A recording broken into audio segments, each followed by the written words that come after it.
Hello everybody, welcome back to the workshop. Today I'll be building this T-51 Power Armor helmet. Enjoy.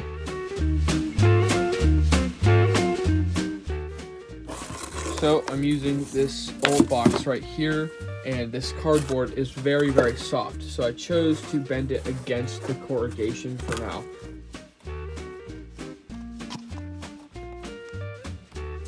So I glued two of them together right at the edges, but I didn't glue the tops yet because I plan to bend in these cut seams I've made. So you just cut a bunch of slits at the top. So far I got 3. I'm going to do some more on this side, and then I'm going to bend them inward, and then it will start to take shape slowly. So here's a technique that definitely would help if you're also building this helmet. When you're cutting slits in the cardboard, pretend this is a piece of cardboard. Instead of just doing one basic slit, and this is what I would do, just a regular slit, you can trace out that triangle you're going to cut out, but then at the top here, roughly 3/4 of the way up from that slit, you make it bigger right there. So all this will be cut out, and then when you cut that out, it should look like this right here. And then I usually use these pony clamps to hold the cardboard down while I hot glue it, and then that so I don't have to hold it for like 5 minutes. Get yourself some tape.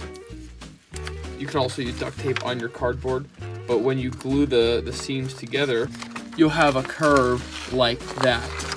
Now if I add more of this type of slit all around, for example, I have 3 on the front and the back of the helmet just created. And this would be like 1/4 of a piece of cardboard for a helmet. But anyway, I'm cutting off a slit right here to angle the helmet. So now's a good time to sketch out with Sharpie all the details that you're going to add in the future, just so you can figure out where everything's going to be placed. Now I'm just closing off the crown of the skull with a few strips of cardboard, which are later going to be paper mache'd over. Now for what I call the goggles, I sketched out one side and then flipped it over to make it symmetrical on the other side, and I'm going to cut that out and glue it where the eyes go.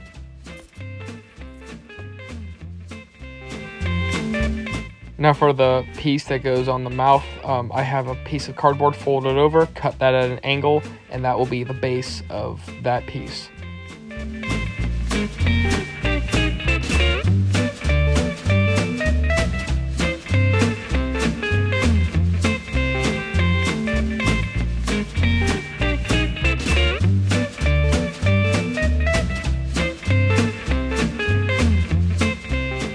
I'm going to use some extra scrap pieces of cardboard, and I'm going to go around the base here just to thicken it out.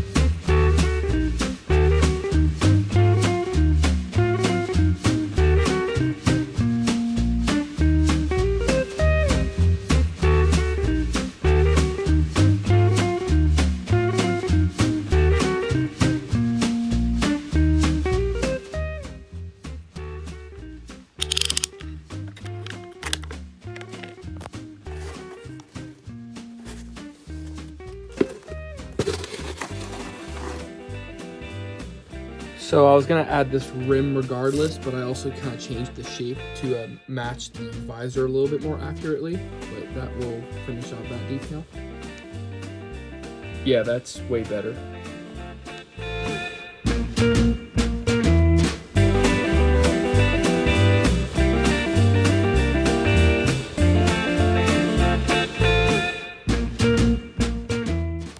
Okay, so I added another piece of cardboard right there because the plan is I'm going to paper mache with newspaper strips up here to close up these gaps. And then I'm going to use tissue paper. I have this standard white pack of tissue paper, stuff you normally put in party bags. And I'm going to do a a paper mache job over that, but with tissue paper, because it's thinner and I still want to be able to see all these nice details that I made with like the hot glue and everything, and the tissue paper is a good candidate for that.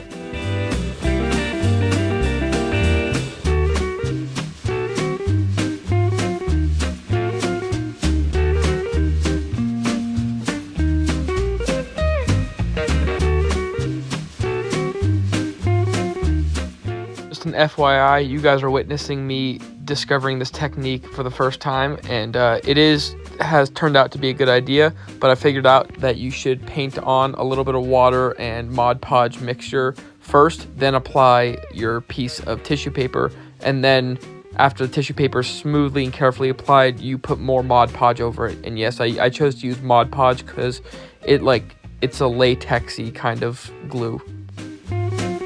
If I haven't emphasized it enough, I poured a little bit of water in a container and then a little bit of Mod Podge, just kind of eyeball the ratios, and then just that's this white liquid I'm putting over it first, over the cardboard, that then I'm using a piece of tissue paper to cover over, and then I will go back and apply regular Mod Podge over that without any water after this dries. Okay, so it's all sealed up and dry, and it left a good sealed coat over it, and it's kind of transparent in some spots, but as you can see, it did what I wanted. It still preserved all those nice fine edges and details. Now would be a good time to go back and use some regular dry Mod Podge or glue to patch up any other blemishes or cracks or anything that didn't fully fill in the first process. So you could go back and fill them in right now, but right now I'm going to go paint this a gloss spray paint gray color. Alright, so here's how it looks. With the flashlight on, it looks a little different, but I did regular gloss gray, and then I got my silver spray paint to make it look like the paint was kind of wearing off. Then I got black paint, regular acrylic paint, dipped it in water, and then went along all these to give it some extra detail. Because remember, this is in the middle of a wasteland. I intend to make this kind of old looking. And I will make a T-51 Power Armor set that will have a completely different color scheme, but I'm just making like the standard color.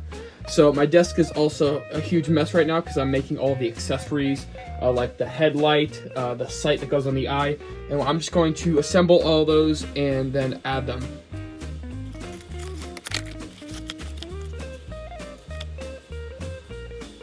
This is made out of hot glue, and I just painted it yellow. It's gonna go right on there. A little flap right here, so I can push it open and turn on the light when this is sealed. The rangefinder, or whatever this is just a big piece of thick cardboard with a wooden dowel as a hinge, and then this part is a piece of hot glue painted black onto another silver circle, and then I use super glue to connect the wooden dowels with some popsicle sticks so I could stick it in this hole right here. And then I will glue it permanently to that.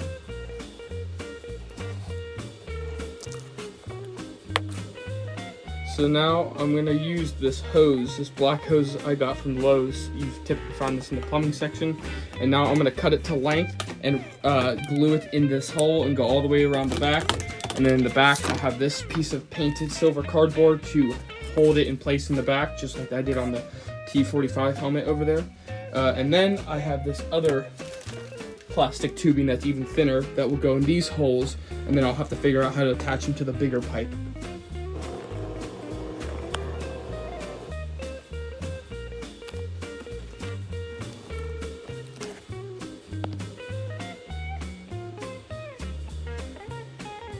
That is electrical tape wrapped around. You can use duct tape as well, but I just used it to thicken it, to stick it in that hole. Then I'm going to cut another hole in here and glue it in place down there. Alright, it is looking very nice. I just used more electrical tape to seal off broken spots or open spots.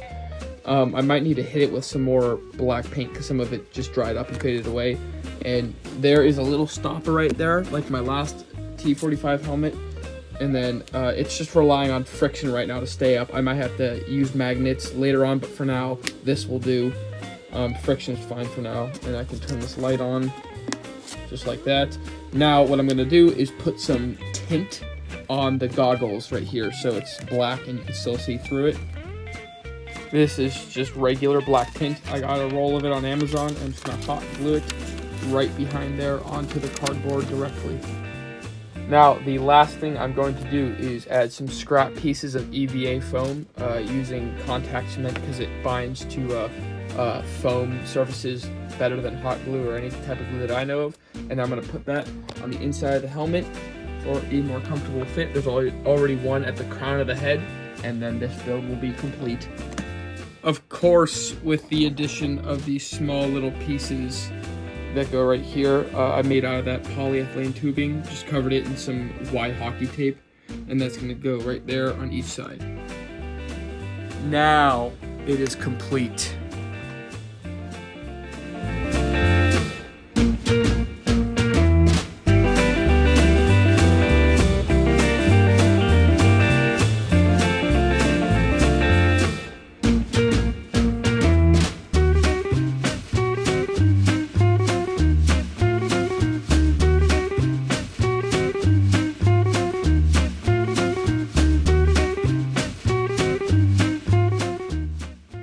This was extremely fun to make, and you guys should look forward to an entire T-51 Power Armor set. Biggest flaw is the foam placement, but I can fix that.